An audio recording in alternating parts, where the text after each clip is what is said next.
We begin today's shiur 4 lines from the top of Daf Samach Hey. We are continuing with the issue of providing one's wife with a weekly allocation of wine. We pointed out up till now that when a man is supporting his wife through an intermediary, for whatever reason the husband is not around and he's entrusted his obligation to support her through an executor, a sholish. So we saw in the Mishnah the different food items and necessities with which she is provided. Wine was not mentioned. So in that context we continue. Dorash Rav Yehuda Ish Kfar Nivraya. Rav Yehuda from the community of Nivraya. V'amri Law, another version of the names, is Ish Kfar Nefor Chayil, that he's from that place, Nefor Chayil. Minayin Shein Poiskin Yenos Lisha. From where do we know that we do not allocate wine for one's wife? Shenemar, the Pasuk says, this Pasuk is in the context of the mother of Shmuel. Her name was Chana. She was married to a man by the name of Elkanah. And it says, Vatokom Chana achrei ochlo b'shilo v'achrei shesoi. Here we have to be sensitive to grammar. The Pasuk says that Chana arose after she was eating in Shiloh and after he was drinking. Shasoi velo shasas. The grammar is emphasizing his drinking, her husband's drinking, and not her own drinking. So what do we see from here? We see that all that Chana did was she ate, she did not drink. And the reference, of course, is to the drinking of wine. Her husband drank, she did not. So we see that one's wife is not provided with wine. The Gemara asks, if you're going to make your point based on simple grammar, Ela me'ata achlo v'lo achal hochinami. The grammar indicates she was eating. Are you going to then say that in that incident she was eating and he was not eating? There was part of a meal. They had their meal and whatever goes along with the meal. And the pasuk says she got up to leave. So you can't prove your point from the mere grammatical standpoint. So the Gemara answers, Anan mideshani kro b'diburei koamrinon. We're not focusing on the strict gender aspect of the grammar, but rather on the construction of the pasuk. The Gemara just said mideshani means from the fact that the pasuk made a change in its speech. Michti. Let's look into this. Begavo ka'osik ve'osi. The pasuk was focusing on Chana, and it says, and then she got up after she ate. My time of shoni. Why was there a change to focus on her husband just at that point? Shma mina. So from here we see, from the fact that there was this change in focus just at this point in the scriptures, Shma mina shasoi velo shasas. From here we learn that only he was drinking and she was not. Meisvei, we raise an objection. Regila noisnin law. A woman who is a regular consumer of wine, so she is to be provided with wine. So the Gemara says, Regila shiny. If she is a regular consumer of wine, that's different. Di Omar Rav Chinana bar Kahana Omar Shmuel. We have a bracketed section. The language contained within the brackets isn't accurate, so we skip it initially. Shmuel says, Regila b'fnei baila shnei koisos. If a woman regularly drinks when her husband is around, she drinks 2 cups of wine. It should be pointed out, the Gemara will make mention of this later, that wine is an intoxicating beverage, and when an individual is intoxicated, especially when a woman becomes intoxicated, that has certain far-reaching ramifications. So Shmuel tells us that a woman who, when she's with her husband, when they have meals together, she drinks 2 cups of wine, then shelo b'fnei bailo noisnim la koisechad. Then when her husband is not around and we make this food provision that we've been discussing, she is provided with 1 cup. However, eino regilo b'fnei bailo ela koisechad, if in the presence of her husband she is accustomed to drinking only 1 cup, then shelo b'fnei bailo ein nosnim la kol ikar. Then when her husband is not around, we don't give her at all. Another approach to what Shmuel was talking about, Shmuel made reference to a case of a woman who is a regular consumer of wine. So another approach is regila noisnin la letzike kedera. We will provide wine for her for cooking purposes. The HaRav Yehonasan Berger. There was an incident involving the daughter-in-law of this famous wealthy individual, Nakdimon ben Gurion. Sheposku lo chachomim sosayim yayin letzike kedero me'erev Shabbos le'erev Shabbos. That she was allocated through the rabbis a wine provision of 2 sauce. Sosayim is 2 sauce, a large quantity of wine for cooking purposes, me'erev Shabbos le'erev Shabbos, on a weekly basis, from Friday to Friday. And that was a large amount. Omra Lohen, the daughter-in-law of Nakdimon ben Gurion, said, Kach tifseku livnosechem. You should merit, you should have the good fortune of allocating for your daughters likewise. A sign of opulence, of wealth, so that you should also merit this. Tana, we're taught, Shemeres Yavam Haisa Velo Anu Achrei Omein. We're taught that this daughter-in-law of Nakdimon ben Gurion really had been at this point she was a widow. She was waiting for her husband's surviving brother to marry her in Yibum. So it's a sad situation of a woman becoming a widow, and therefore when she wished the Chachomim, you should merit the same. It's like saying there's a certain undertone or innuendo that your daughters also should become widows and be in the position to have a mizonos allocation made for them. And of course, as the source says, velo anu achrei omein, they didn't respond with the omein response, which is a response of confirmation. They didn't want to have their daughters be put in the same situation as this daughter-in-law of Nakdimon ben Gurion found herself. Now there was a section that we skipped because the language in the brackets doesn't make sense as it is. So we go back to the Gemara.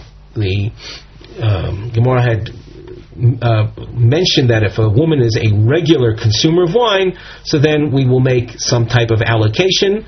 The Omar Rav Chinano bar Kanamar Shmuel. You'll notice where we are. We're back up a few lines. We're Shmuel, and there's a number 1, and the brackets begins. Regila noisnin la kais echad. If she's a regular consumer of wine, she receives 1 cup. She'ena regila. If she's not accustomed to drinking wine, you can just imagine the effect that wine will have on a woman that's not accustomed to drinking it. Noisnin la shnei kaisais. For a woman like that, we provide her with 2 cups. Gemara says, "My koma, what are you talking about? If a woman's regular and she might know how to handle her alcohol, so we give her 1 cup. A woman who's not accustomed to it, she'll get stone drunk and she'll go out and practice immorality. There's no end to what can happen. So what are you talking about? Omar Abaye hochi ka Omar. So Abaye presents the restatement as we read it already, that if she's regila b'fnei baila, shnei koises, if when in the company of her husband she's a regular consumer of 2 cups of wine, so then when he goes away, we'll give her 1 cup. However, as we said, if she's not accustomed with her husband around other than just 1 cup, when he's gone, we're not going to allow her. We're not going to allocate any wine for her. So now let's pick up the Gemara on the second wide line. Tana, kais echad yafe liisha. 1 cup of wine is appropriate for the woman. Shnayim nivul hu. 2 already can lead to something disgusting. Shlosha toivas bepeh.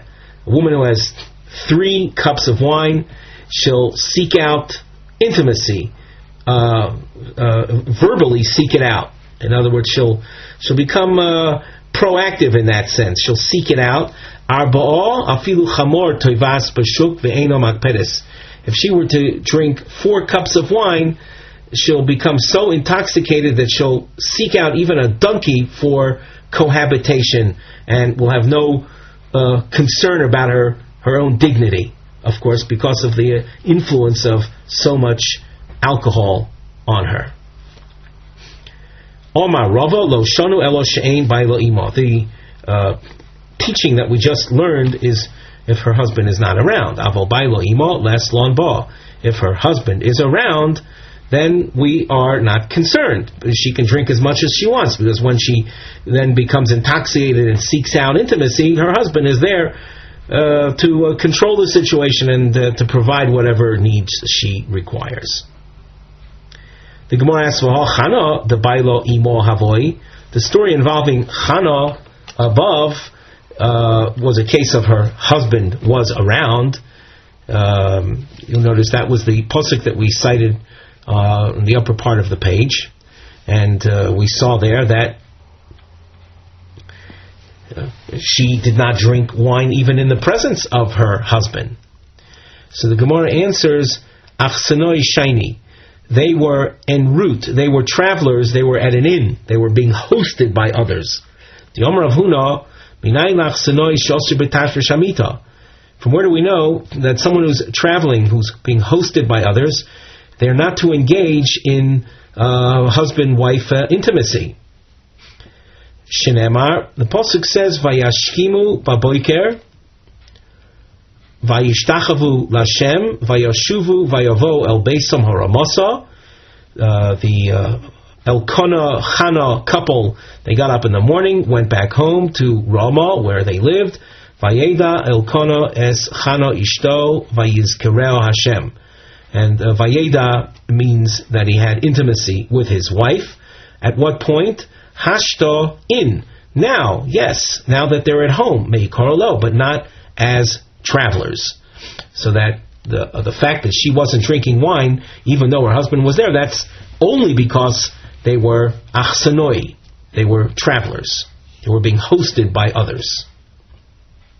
But as we go on in the Gemara,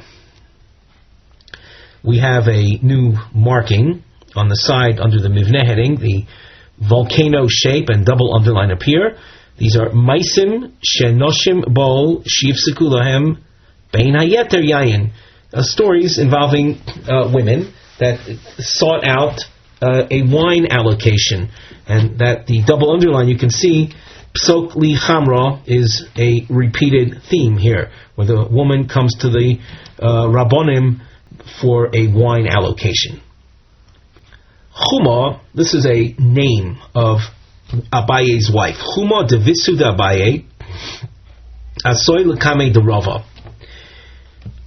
At this point, Abaye was not around, and she comes to Rava, Amrole. By the way, note that this is a long story. We indicate it with a long marking calling it Chuma story. So she comes to Rava, Amrole, Psok Li Mizoni. I want you to authorize a food allocation for me.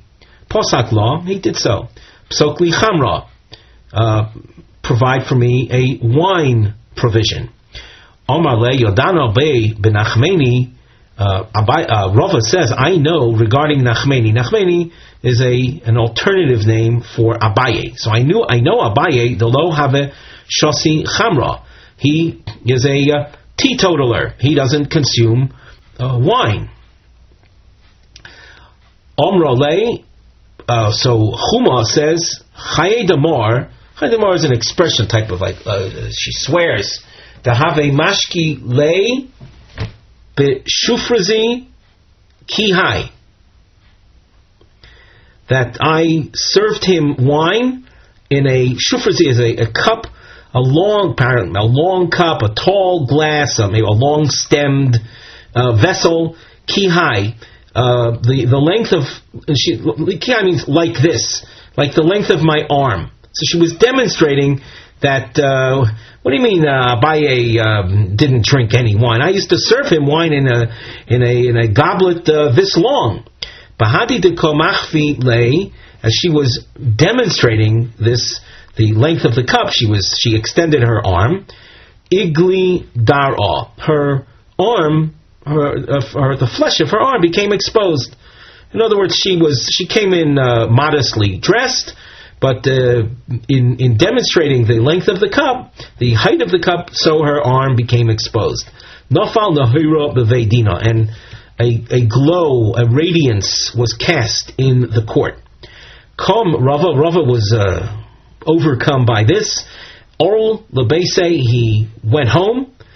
Tava lebas Rav Chisda, and he sought out his wife. Bas Rav Chisda, the daughter of Rav Chisda, happened to be Rava's wife. He sought her out for intimacy. And it seemed to be at a time that was rather unexpected for her.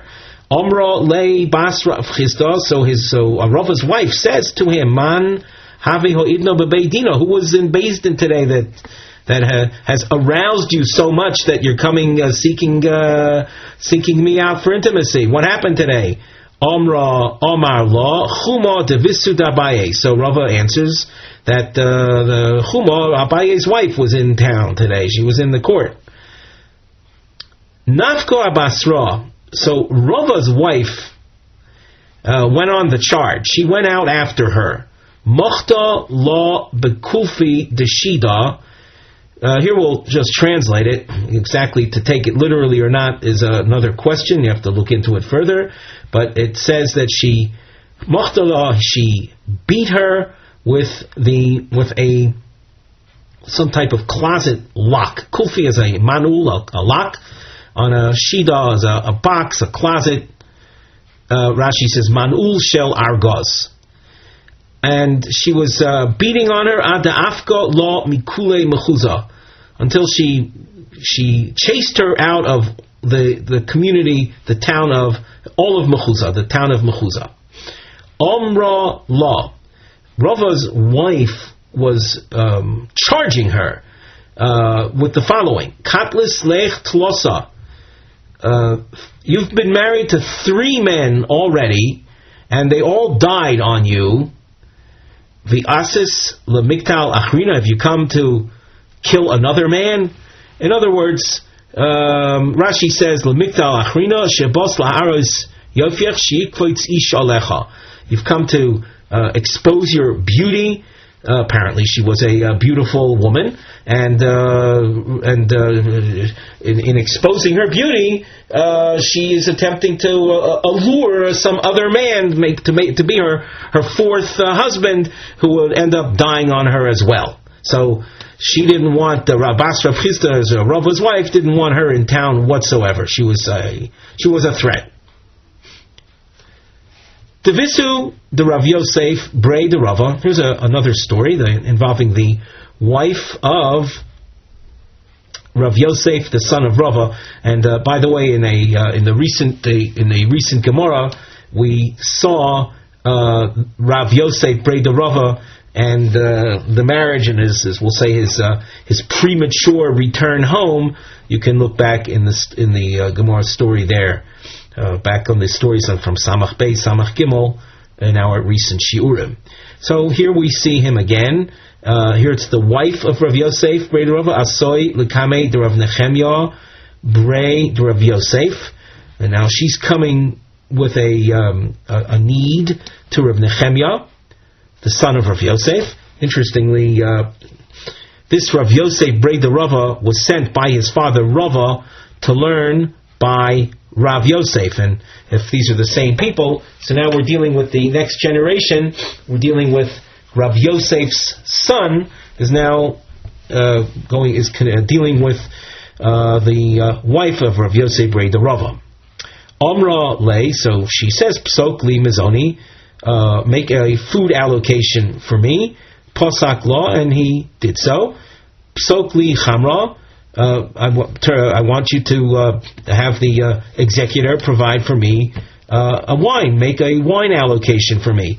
Posak law, and he did so. Omar law, and he explained himself. That's Rav Nechemia, we'll call him the judge here, the officiating judge, said, Omar law, Yodanabu b'vnei Mechuzah, I know that the townspeople of Mechuzah, the Shasu Chamra, they're wine drinkers. Devisu de Rav Yosef Brei de Rav Menashe Midvil, the wife of another Rav Yosef, the son of Rav Menashe, from Dvil. Asoy lekame de Rav Yosef. Omar Omrole Psokli Mizoni, make a food allocation for me. Pasakla, and he did so. Psokli Chamra, Pasakla, and after requesting a wine provision, he did so. Psokli Shiroi, make a provision for me to receive Shiroi. Shiroi is a reference to garments. Omar law Shiroi Lomalach. What do you need these kind of garments? It's it seems to be, from the context of this Gemara, you'll see that shiroi were expensive, was an expensive, fine type of fabric. So he asked her, what do you need that kind of clothing? Omrale, she answered, L'chol u'lechavroch u'lechavruroch. If you're asking why I want that type of clothing, I'll tell you why. I am the wife, the almona of a great Rav, one of your colleagues. So Rashi says, L'chavroch u'lechavroch shelo es bazeh al abrios mikvodi harishon. I shouldn't have to suffer indignation, a lowering of stature in the eyes of the community from the stature that I originally enjoyed.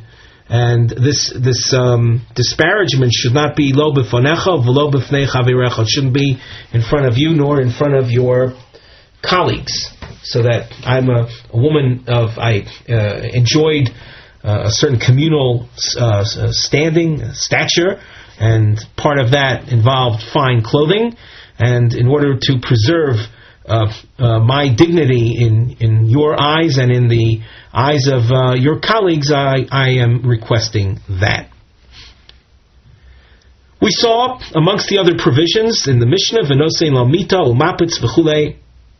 Once again, we're dealing with a woman whose husband is not around. They're not physically together. He's went abroad or whatever.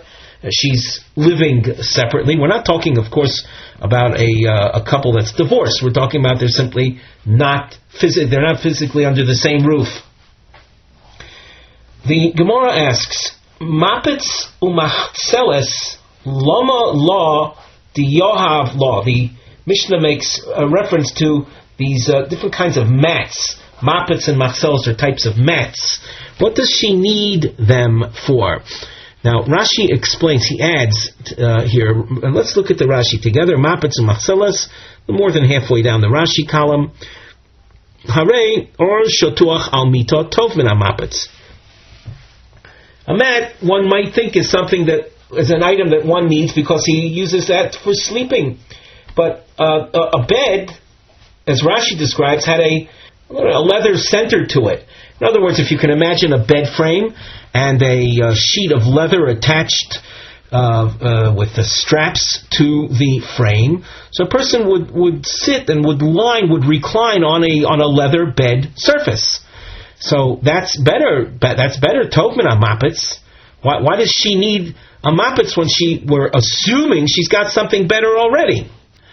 Now, we continue in the Gemara. Omar Rav Papa.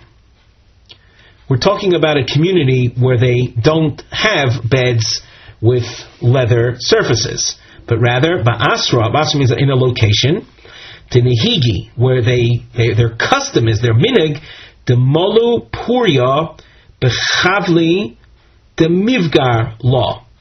The way they construct their beds in that community that the Mishnah has in mind is a bed. Just once again, imagine a bed frame, and instead of a sheet of leather that occupies the center of the bed, that creates the bed, rather it's ropes that are interwoven. So it's a type of it would look like a network of ropes that are woven. There used to be different kinds of lawn chairs that were made like this with this interwoven material, and the ropes, as the Gemara says, the mivgar law, ropes themselves are coarse and they are uncomfortable. So up on top of this rope networking that constituted the bed surface, the mat would be placed on that, and upon that a person would recline with a greater degree of comfort. So that's why she needs to be provided with this mat. Tanu Rabbanon, Ein Noisnim Law Kar V'Keses. We don't make a provision for her to receive a kar v'keses, are expressions that are one would associate with a pillow and possibly an additional mattress. We don't give her those things. Mishum Rabbi Nosson, Amru Noisnim Law Kar V'Keses, and Rabbi Nosson, in the name of Rabbi Nosson, they say we do provide her with that. Hechidomi, what are the circumstances behind this source? We want to know what's the circumstances under which we would see this machlokes. Ida urcha, if it's the custom of this particular woman, her family, everyone used a kar v'keses. That's her family's way. That's where she comes from. My time in the Tanakama. Why would the Tanakama deprive her of that? V'ida lav urcha, and if it's not the way of her family, that the women folk in her family don't use these things. My time of the Rabbi Nosson. Why does Rabbi Nosson insist that she should receive this? Why should she receive special treatment? Lo tzricha. The source is necessary to talk about the following: Kagon de urcha didei v'lav urcha dida. It's a case where this woman's husband, he is accustomed to the kar v'keses, and her own family are not accustomed to it. Tanakama Sovar, the Tanakama who does not provide her with the kar v'keses, is of the following opinion. Omar law, the husband says to his wife, Ki azilna shakilna lahu, when I leave, I'm going to take the kar v'keses that I'm so accustomed to, I'm going to take them with me. V'chiyasina, and when I come back, my sina luhu ba'doi, I'll bring them with me. He's the one that's used to using it. When he goes away, he takes it with him, and when he comes back, he brings it back with him. So fine, so she doesn't need kar v'keses. Now we have to understand, why does Rav Nosson want to make a special provision for her? Rabbi Nosson Sovar, Rabbi Nosson figures, Omra Le, the wife, can respond to him as follows. Zimnin de misrami bein hashmoshes. It sometimes happens that your return is very close to Shabbat. Bein hashmoshes literally has to do with after sundown, but specifically referring to a return home as Shabbos is setting in. V'lo motzis maisi lahu. And you won't be able to bring your kar v'keses with you. Then you're going to come home, and you're going to want to lie on the bed, and what are you going to do? Umagnisni al ara, you'll take my machzeles, you'll take the mat that I sleep on, you'll take it, and leave me to sleep on the floor. Now, if you notice, we skipped 3 words that we have in these angular brackets. We did this based on the girsa that you find in the Tosfos. It makes our job in presenting the Gemara at this level, the Gemara markings Daf Yomi level, less confusing. So, as a result of the woman's fear of her being left to sleep on the ground, she wants to have the karvakesses provided for her, that in the event that he does come home without his own, so this will be available for him. The nosein law kippah, the Mishnah described her being provided with a head covering, and min olum mimoyed lemoyed, and new shoes thrice annually. They would be given to her every holiday, the 3 major holidays, and clothing, a new set of clothing, mishana l'shana, once a year. We have a kind of an unusual situation where the Gemara is going to use an expression very shortly, but in order to appreciate the expression, just a little background, or to explain what we've just read, is you're going to have a woman that in the course of the year is going to be wearing new shoes 3 times a year. In the meantime, the clothing that she's wearing is getting worn out. Because she gets the clothing only once a year. So shoes 3 times a year, clothing only once a year. Omar le Rav Papa l'Abaye. Rav Papa says to Abaye, Hi Tana shliach arteloi v'rami masana. The Tana is describing a person that's, arteloi means naked, and wearing shoes. Now that's an imagery. Obviously we're not talking about someone that's actually naked. That's why we gave our little introduction to this. But he's describing a situation where she's going to look ridiculous. She's going to be wearing worn out clothing while having new shoes. Omar lei. So Abaye answers, Tana b'mokim horim koi. The Tana is speaking in a location that is mountainous. Delo sugya below tlosa zugi misani. It's as a result of the topographic conditions. The shoes that one wears will wear out quickly, and hence the Tana is describing a situation where with less than 3 pairs of shoes throughout the year, a person simply wouldn't survive, because the shoes get worn out rapidly, and how else will a person manage with any less than 3 pairs? So that the shoe wearing out, being so rapid, won't leave her in a situation where she'll be, as described, arteloi v'rami masani, naked and wearing shoes, which, as we said, is a descriptive situation of something absurd. She won't be like that. V'agav urchei komash malon, and by the way, we're being told, the shoes, as my understanding goes, the shoes are going to be worn throughout the year. It's on an average of 4 months. The topographic conditions are as we described. And we'll assume that a person has an average level of mobility that is maintained on a consistent basis throughout the year. So the shoes are going to wear out every 4 months. The question is when do we give her the shoes? When do we present them to her? So the Tana is telling us that, by the way, we give her the shoes, we present them to her b'moyed on the holidays. Kihechi dineve la simcha b'gavaya. This will give her a sense of happiness, which we want to experience at the time of the holidays. But as far as it would be very unreasonable to assume that between Pesach she's going to get a new pair of shoes and Shavuos, which is 50 days later, 7 weeks later, that the Pesach shoes are going to be worn out by Shavuos. So of course not. Rather, she's going to stagger the actual wearing of the shoes as we described, but the presentation of the shoes should be done at holiday time to give her a good feeling of joy. The kalim shel chamishim zuz. the value of the clothing that she is allocated once a year is 50 zuz. Omar Abaye, the Mishnah is saying chamishim zuz pshiti. We mentioned in a previous shiur that there is a dual coinage system where you'll have coins that have the same names, but one system is 8 times more valuable than the other.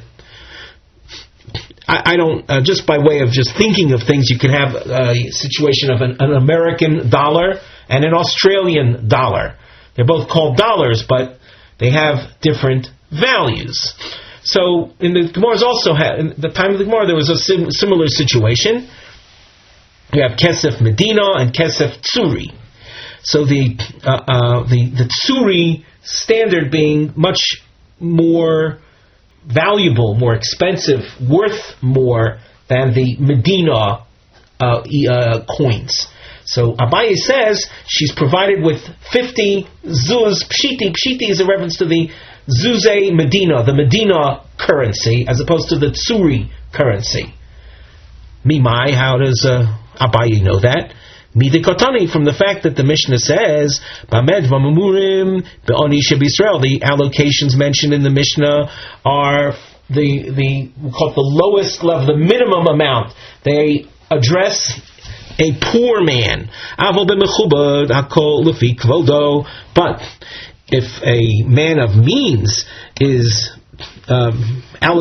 leaving his wife under the charge of a shalish, of an executor, then it's according to his means. So that the chamishim zuz of the Mishnah is called the minimum amount, and that's what we're dictating to a poor man. If you were to think that the 50 zuz in the Mishnah is a reference to the actual or the Tsuri standard, Oni Chamishim zuz minole, a poor man, where would he have 50 zuz for clothing? So it's a lot of money. Elashma mino, rather we can prove from our Mishnah, like Abaye said, Chamishim zuzi pshiti, 50 zuz of the Medina standard. V'ein noistim lo chadoshim v'chulei, Tonu Rabbanan, Moisar mizonos lebal, Mosar blois leisha. Rashi says Mosar mizonos kigon isha shemizonos amurim b'shosenu oidfim lo sheino rav tonis. A woman whose food requirements are less. She's not a ravenous type woman, and the amounts mentioned in the Mishnah are more than she will consume. So that extra is something that the husband keeps for himself. However, the Mosar Blos, that's a reference to clothing that are worn out. The worn out clothing the woman keeps for herself. The Gemara asks, and here the Gemara is going to be focusing on this as our topic, as we indicate on the side under the nosei, the issue of Mosar Blois. Mosar Blois l'isha lama lo. What does a woman need her worn out clothing for? Omar Rachbo is a name. Rachbo says, Shemiskase bohen bimei nidosa kidei shelo tizgana al bailo. A woman, every month, if things are relatively normal, are standard, so a woman every month experiences a part of the month, a period of time, where she's a nida, where she's forbidden to her husband. So it's important for a woman to have, we'll say, a change of clothing, a second set of clothing, which she will wear during her prohibited period of time, and she'll wear those worn out clothing during those weeks, because otherwise, Rashi explains, if when she is tahora, when she is permitted to her husband, she's going to wear the same clothing that she was wearing when she was forbidden, it's going to be a put-off. It's going to distance him from her, and we don't want that. We want them to be close with one another when she is permitted. So to ensure this, we must we provide for her, as we do, the retaining of the worn out clothing that she'll wear during her prohibited time. When she becomes tahora, when she is purified, she'll then put on the newer quality clothing, which will ensure this attractiveness to her husband. Omar Abaye, Naktinon, we have a tradition, Moisar Blois Almona Lior Shov. When you're dealing with a woman who is an almona, and she's a widow, and she has she's provided with her needs, as we've learned in the past. The worn out clothing of the almona, who's being supported from the estate, the worn out clothing are given back to them. She gets a new set of clothing every once a year, to the tune of 50 zuz, as we've said, and the worn out clothing they are to receive. And the explanation is as follows: Hasam hu delo tizgani ba'apei. Above, and we have the arrow above. This is a couple lines up. We gave the explanation of why a woman should have a second set of clothing. The worn out, she should maintain the worn out set as well. Delo tizgani ba'apei, that she shouldn't become undesirable in her husband's eyes. That's where you have a married woman, and we're concerned that she doesn't become distance from him. He shouldn't be put off by her. However, when you're dealing with a widow who's in the home of her husband's heirs, we're not talking necessarily about her own children. There are many situations of a widow being in the home of people that are not her own children, but they are her husband's heirs. Well, we don't want her we don't want them to come on to her. In the almona case, tiskani vitiskani, it's to the advantage of the halacha that she should yes appear undesirable, negative. She should appear negative to them, so that when she the clothing she's wearing when she is a nida herself is the same clothing that she'd be wearing when she's not a nida. That will only enable or help the maintenance of a distance, physical distance between the almona and the other people in the house. The husband's children, the sons of the husband, are strictly forbidden. They can't marry her, for example. She is called Ashes Aviv. So we're not interested in any sense of attraction in the case of almona. Therefore, she has no reason to hold on to the blois, the worn out clothing. Noisein lo mo kesef v'chulei, and it went on to say in the Mishnah, v'cheles imoy milele Shabbos leile Shabbos, and that is the topic of our Gemara now. There's a machlokus how to explain this expression of eating with him from Friday to Friday. My ocheles, and we saw a reference to this in our previous shiur. What does ocheles mean? Rav Nachman Omer ocheles mamish. Literally, they are to eat together. Even if the husband is not around during the week, or he's entrusted her support to be provided through an intermediary, but on Friday nights the husband and wife shall eat together. That's Rav Nachman's approach, ocheles mamish, literal having the meal together. Rav Ashi Omar Tashmish. Rav Ashi says ocheles imo leila Shabbos is a reference to physical intimacy between husband and wife. So we have a machlokas how to interpret the word ocheles in the Mishnah. Now, in order to evaluate this, we have the Gemara goes through a couple of attempts. On the side, you have a mivneh, structural note, and the triangle highlights kushos amadom ocheles means tashmish. We're going to be raising questions, and we'll see answers. Raising questions against the opinion that said it's a reference to tashmish. In other words, questions against Rav Ashi. Tanan, ocheles imoy leile Shabbos. That's a quote from the Mishnah. She is ocheles with him Friday nights. Things make sense according to Rav Nachman, who says it's a reference to food consumption. Hainu dikotoni ocheles. That's why the Mishnah chooses that word.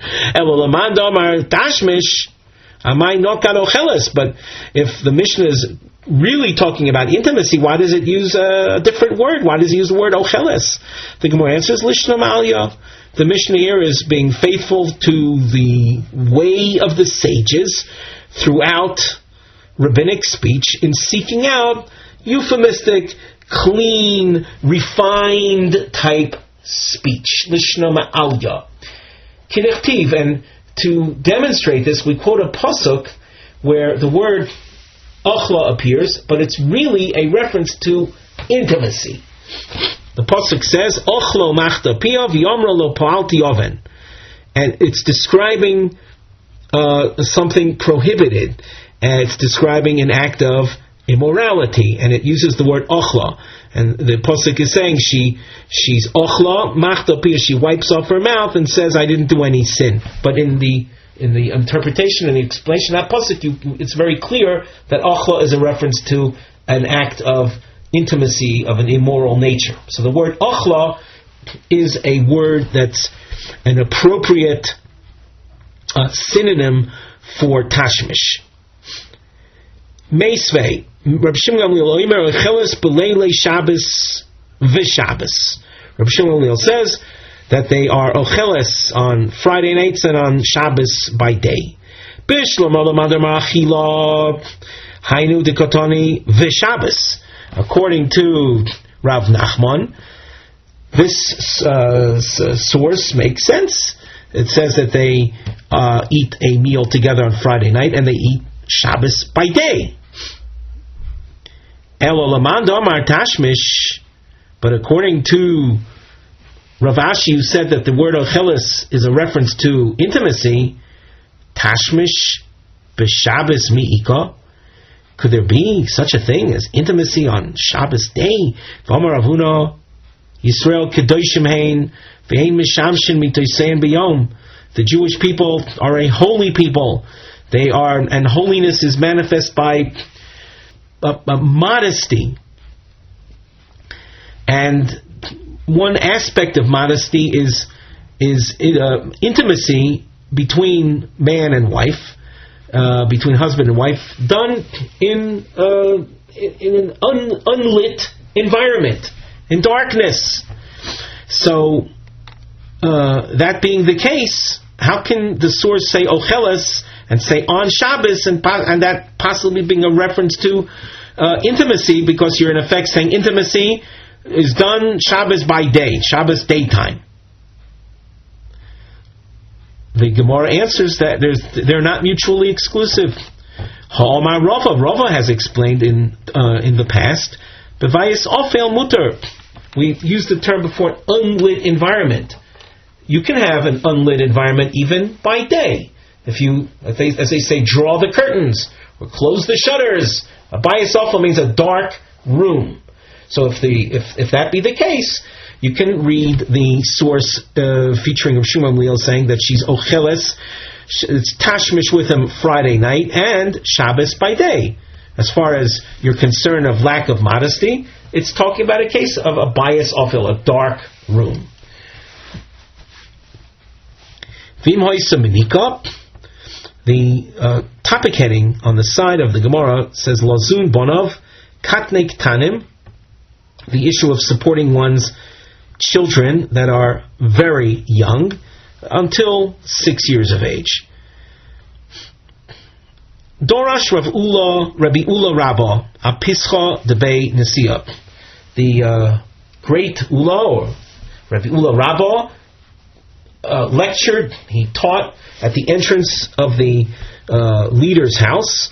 The Beit Nesia was the Nasi, was the leader of the Jewish community, and he lectured over there and said, "Afal pi shamru ein adam zon as bonav uvenoisav kashein ktanim," that even though a person is not legally obligated to support his children, even if they happen to be minors, Avol zan katne ktanim. However, if they're exceptionally young, then a father is obligated to provide them with food. Ad kama, up till what age is this a legal obligation? Ad ben sheish, until 6 years of age. Kidin Rav Asi. In order to appreciate this, we'll see this through Rav Asi's teaching. Yom Rav Asi, Koton ben sheish yoitze be'eruv imo. A cotton up till 6 years of age, if there is a question of which direction should a child go on Shabbos, if it's an issue of leaving town, and the father wants to go in one direction outside of town, and in order to do so, he establishes an eruv tchumen, sets food down. We discussed this in one of our recent shiurim, where he sets food down at a distance of up to 2,000 amas outside of his town, enabling him to extend his walking rights on Shabbos an additional up till 2,000 amas. I can go 4,000 amas east of town. And the mother sets down a similar eruv tchumen, but in the opposite direction, west of town. The child is going to go with whom? And so Rav Asi says that the child will not go with the father, the child will go with the mother. So we see from here that up till 6 years of age, the child needs his mother. He's dependent on his mother. And with that in mind, just like the husband supports his wife, i.e. the mother of the child, so since the child is like almost an appendage of hers up till age 6, food must be provided, again, an obligatory provision of food for the child. Now we continue in the Gemara, Mimai. Rav Asi said that a cotton ben sheish is yoytze be'eruvimo. From where does he know that? Mida kotani, hoisa menika, a woman who is nursing a child. Pochasin law mimais yoda, we have less expectation by way of what she has to produce for profit. Umosifin law al mizonoseha, and we increase the amount of food that she is to be provided with. She's a nursing woman. My taimo, why is it that we add food? Lav mishum deboy lemechal bahada. Isn't it because the child has to eat with her? The Gemara says v'dilma mishum dechoylahi. Maybe the additional provision is because she's infirmed. Im kain, if the additional provision is because she's infirmed, listening, it should say im hoysa choyla, my im hoysa manika. Why does the Mishnah feature the fact that she is nursing? So it's the nursing element that is causing the increase in food provision. So and it's then based on this that the food must be provided for the child as well. So that would be a good source of for what we're looking for. That there's an obligation to provide for the food of young children. And one says, no, it's not convincing. Vidilma ha komash malon. Maybe what the source is telling us is the stam menikois choylois ninhu, that your standard nursing woman has the status of someone that's ill. So the increased food provision isn't on the basis of the need of a father, the obligation of a father to support his child, but rather it's the obligation of a husband to support, to add to the needs of his wife that is categorized as ill. Itmar mahu moisifla. What's to be provided by way of this increase because she is nursing? Amar Rabbi Yoshua ben Levi, moisifin law yayin. We add to her provisions wine. Shayayin yafeh l'chalav. Wine is beneficial for milk production.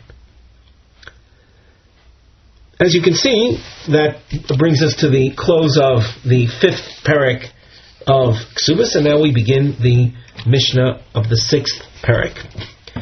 Mitzias isha u'maisiyadeh l'bayla. Items that a woman finds and work that she does, and work and production and income from her activity, that income goes l'bayla, to her husband. V'yerushasa, let's say a married woman inherits some property, inherits something. She enjoys an inheritance from someone that died. Who ochel peros b'chayava? Husband is entitled to the byproducts, the benefits of that particular property. So now Rashi explains that if it's a case of a field, the field is then, her name is on the title of the field, but the fruit, the produce that the field yields, that goes to the husband. Boishasa ufgama, if a woman is subject to indignation or embarrassment by some outsider and he has to compensate her for that. Pagama is any depreciation. If, let's say, she was attacked and that causes a depreciation in her value, and for that she receives compensation, shelah. So boishas and pagam, these monies go right into her pocket, into her personal account. Rabbi Yehuda ben Beseir Omer, Bisman shebeseser, we just described the boishas and pagam is something that's hidden. Then law shnei chalokim v'lo echad. She's entitled to 2/3 of those funds, and the husband 1. Ubizman shebegolui, when it's something that is overt, something that's visible, loi shnei chalokim v'lo echad. Then he is entitled to 2/3 and she 1. Rashi adds a little bit, and he says, "Ubizman shebegolui sheha aboishes shaloi." He's embarrassed if whatever caused the embarrassment is something that's overt. So then the husband also experiences embarrassment. V'yod shnemeses olavu sovel. She's becomes made disgusting. Could be that some type of physical attack was made on her, leaving her looking in such a way that it's embarrassing, and that's something that the husband also suffers from. So when it's galui, when it's overt, when it's visible, so then the husband is entitled to this increased amount of receipt of funds. The Mishnah continues, shalo, the money that the husband is to receive, Yinosein miyad, that's paid as cash immediately to the husband. Vishalah, the money that she is to receive, the compensation she is to receive. So you have to just imagine it's a cash compensation or whatever. Yilokach ben karka, whatever her compensation is made, however it's made, it's translated into land. In other words, if it's a cash payment, you'll then buy buy a piece of land with the money that she would receive. The land is in her name. She holds the deed to the land. The husband is entitled, though, to the fruits produced by that land. The Gemara asks, in reading the opening of this Mishnah, it seems to be redundant. My komashmalon tanina. We have a question that lasts a few lines. What do I learn from our Mishnah? We've learned this already, and here we go through a Tanaic source that we've seen in the past. Ho'av zakai bebito. Father has the following rights with regard to his daughter. bekidusha, bekesef shtar babiyah. A father has the right to marry off his daughter through the different means of marriage, through either receipt of money or receiving a document or by giving her over to intimacy. Zakai b'mitziasa uv'maisiyadeh. A father is entitled to be given the items that his daughter, finds. Uv'maisiyadeh, work production. U'ba'foras, a father can absolve her vows. U'mekabel es gita. In the event that she's a minor and that had been married off, and now she's being divorced, the divorce document is given by the husband to her father. V'eino ochel peros b'chayeha. However, a father does not consume the fruits of land that she might be in possession of. Nises, a girl gets married. When she gets married, Yeser olav habal, the Baal has additional rights that the father did not have. Shehu oichel peros b'chayeha. The husband has everything the father had, and above that, he also is entitled to the fruits of land that his wife has. Well, in this list you can see the very points that the Mishnah had made reference to. The Mishnah made reference to Mitziyah, and the Mishnah made reference to Maisiyadeh. Those are examples 1 and 2 in this particular, the Tanakh source we just read. So having this Tanakh source, what do I need our Mishnah for? You'll notice, by the way, by way of our emphasis in the source, we had underlined Mitziyasa, Maisiyadeh, and Yeser olav habal, indicating that the Baal gets these things. The Gemara says, you want to know what we need our Mishnah for? Boishes upegoma, it's the richolei. The Mishnah had a special section dealing with the payment of Boishes and Pegam. Plukta the Rebbe Yehuda ben Beseira v'Rabbanan. And the Mishnah, our Mishnah, was needed specifically for that, to teach the machlokes tanoim regarding the payment of Boishes and Pegam. Tani Tano Kamei the Rava. Before we can really go further, we should pay attention to the topic heading on the side, the nosei, and it reads as follows: Lefi Rabbi Akiva Metzia Isha Lami. According to Rabbi Akiva, who receives the found items that a wife attains? There's a tatnosei, a subtopic, hadafa. Im ta'aseh melacha yosh mima sheposku lo chachamim. Lemi, a woman who produces more than the amount that the chachamim had ruled, the chachamim had established. And we have seen this already in the past. In the previous parak, we saw those amounts. Let's say a woman produces more than that. Who does it go to? L'bayla, la'atzma, does it go to the husband? Does she keep it? By way of markings, we're going to see a diamond, and that under the Mivneh heading is Havlotas Mitzia. We're here to highlight the word Mitzia, and the house marking introduces Kusha's questions. So we're now back to the Gemara, second line from the bottom. Tani Tano Kamei de Rava, an expert in Tanaic literature, he's called a Tana. He stated in front of Rava the following source: Metzia su isha la'atzma. Articles found by a wife, she keeps. Rabbi Kiva Omer l'bayla, it's given to her husband.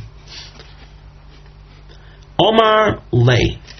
Now, note that we're starting a question that lasts till the fourth line from the top of Samach Vav Amud Aleph. Rava asks, the source as it is hard for me to understand.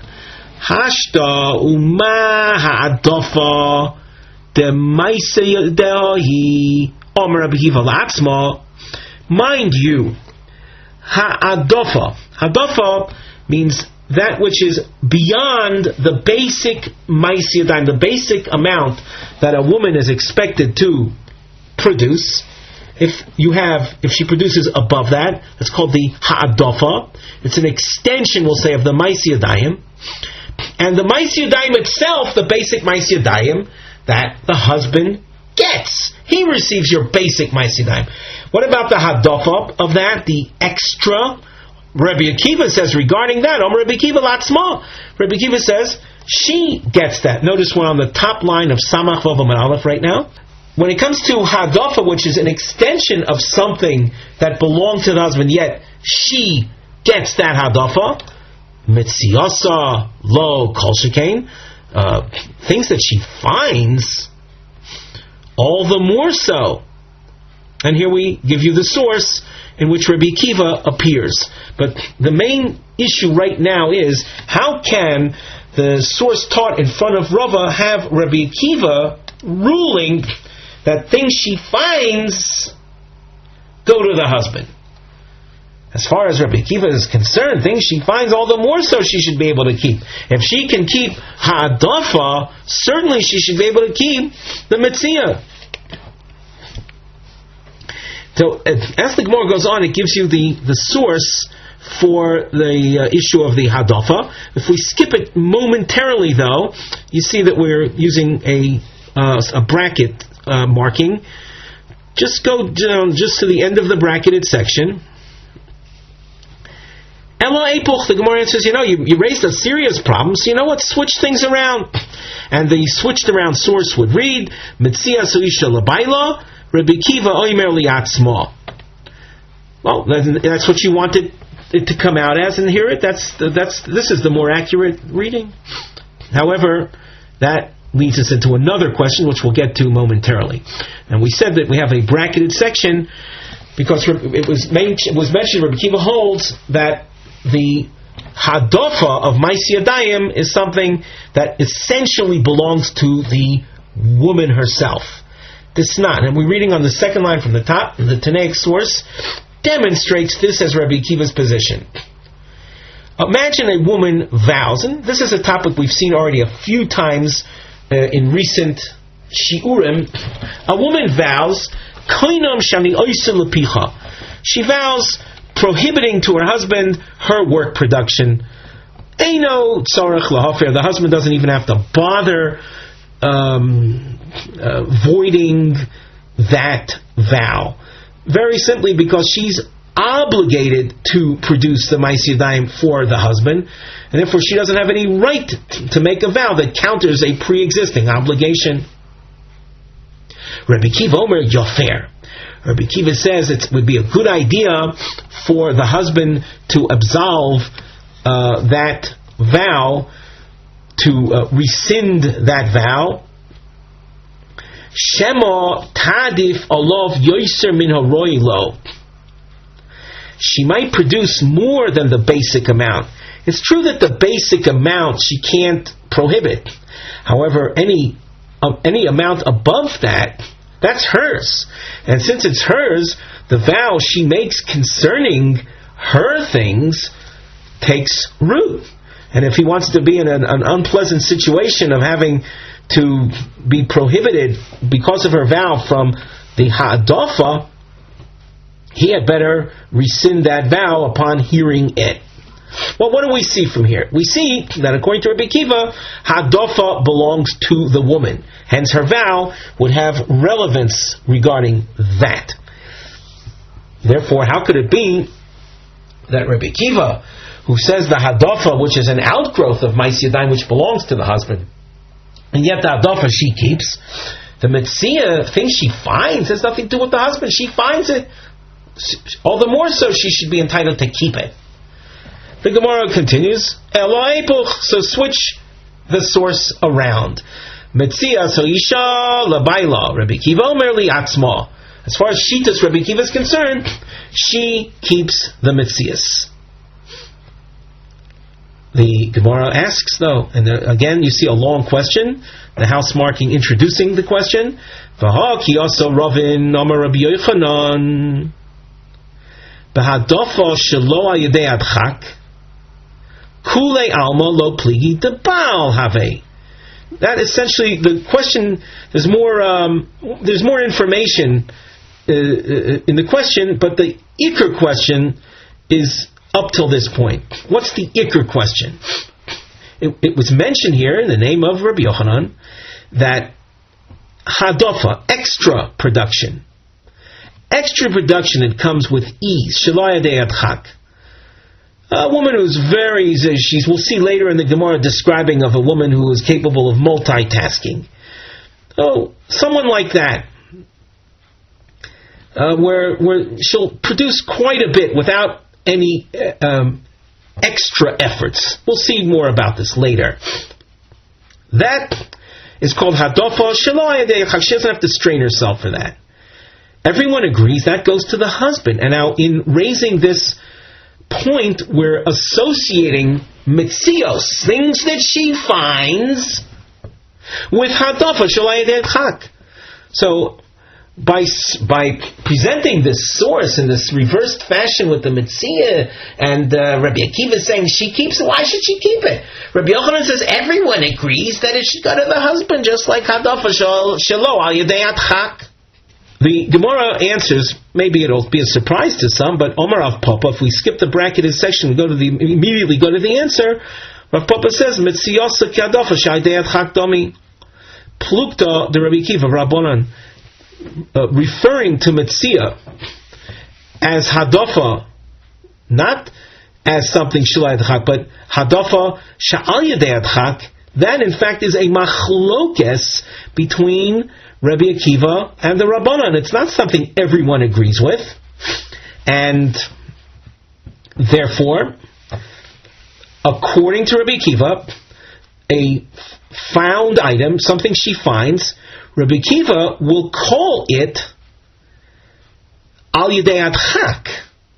And as a result of it being something that doesn't come easily, Metzias, and if you look in the Meforshim, you'll see Rashi describes seeking out found things like fish that are washed up onto the river banks, or coming upon a deer that broke its leg, and these are things that you don't come by easily. You have to go out of your way to find them, to trouble yourself in taking them.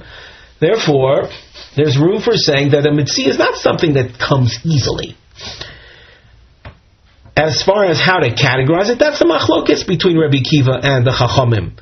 And as far as Rabbi Akiva is concerned, he will tell you that it's considered al yadei adchak, and therefore she keeps it. Therefore, she's able, it's la'atzma, just like we saw in the switched around version a few lines up.